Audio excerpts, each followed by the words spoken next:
Andor, Episode 6, aka The Eye, once again showcased just how amazing Star Wars can be when it's reskinned as a spy thriller.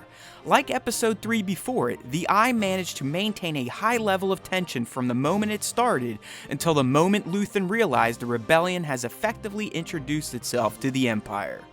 It expertly utilized the build-up from Episodes 4 and 5 to deliver an edge-of-the-seat Star Wars experience that is hard not to describe as the best episode to date for the series, but also for the franchise as a whole. Visually, The Eye itself has to be one of the most mesmerizing and unique-looking spectacles featured in the Star Wars universe. The greens, the blues, oranges, and other celestial-like colors were the perfect backdrop for a daring escape that helped to make the TIE chase look like one of the coolest Star Wars dogfights of all time. The cinematography in general was a masterclass in mixing practical locations with VFX wizardry, and while the shows shot using the volume don't bother me as much as some of you, we all have to agree that Andor has reached a level of photography only seen in movies, and it makes you wonder if other shows will stick to the volume setup only, or if they'll switch to what Tony did after seeing what has been achieved in Andor. The heist itself was brilliant on many levels, starting with reminding us how awful and arrogant the Empire is, and this happened via J-Hold's command and his talk with the Colonel.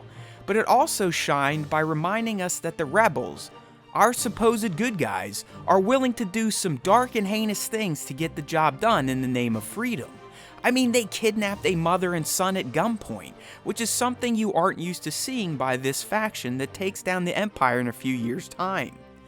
How about the Skeen double-cross? If you listen to the Star Wars Time show, we predicted he'd do something shady, but not to this level. You also had to appreciate Cassian's swift reaction, but it was a bit surprising to see him want to bail so quickly after pulling off the heist. There was a part of me that felt like this mission would have bonded him to the rebel cause a bit more than it did, but him going his separate way will possibly allow fans to explore his past a bit more if he continues his search for his sister, and it will also open up Luthen's quest for rebellion.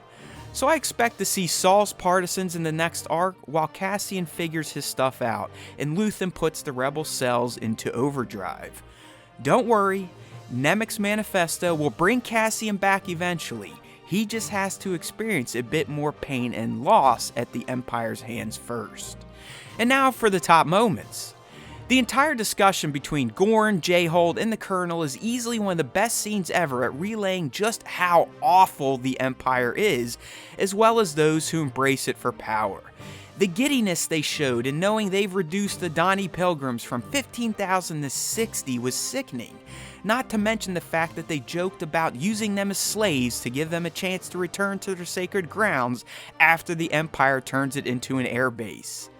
Scenes like this make it easier to watch J-Hold's family get kidnapped and held at gunpoint because it's hard to sympathize with any of these goons. It was cool to see the girls get tasked with the Mission Impossible aspect of the heist. I dug the Star Wars wetsuits and their Tom Cruise-like stunts. Seeing Vel hesitate also added an extra layer of tension to the already tense feeling of this episode. This was probably throwaway to many of you, but I absolutely loved seeing the TIE pilots load into their TIEs and get prepped for takeoff. We've seen similar scenes from the Rebels' perspective, most notably on Yavin 4 before the Death Star battle, so I thought it was rad to finally see the Empire's aces strap in for a mission in live action. The freighter escape combined with the Eye yielded what could be the most mesmerizing looking chase scene to ever be featured in Star Wars.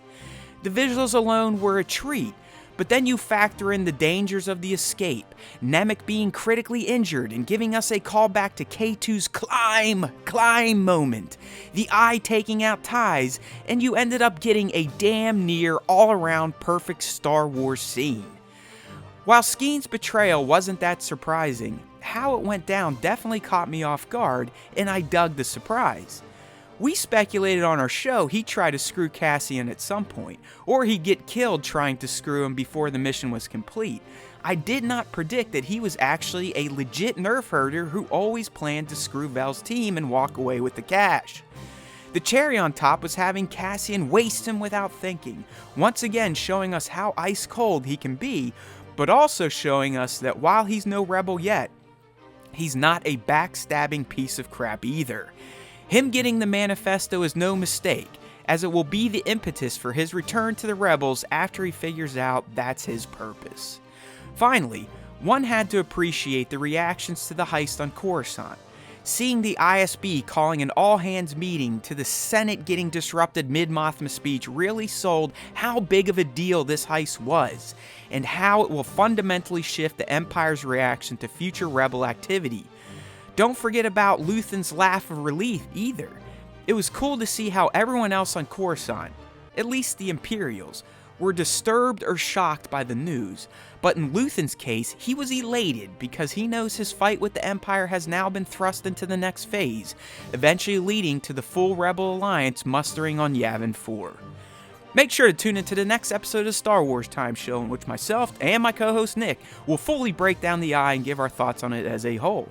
Thanks for watching again. If you enjoyed this video, please consider liking it and subbing to our channel, as well as giving us a follow on podcast platforms and your socials. May the Force be with you, always.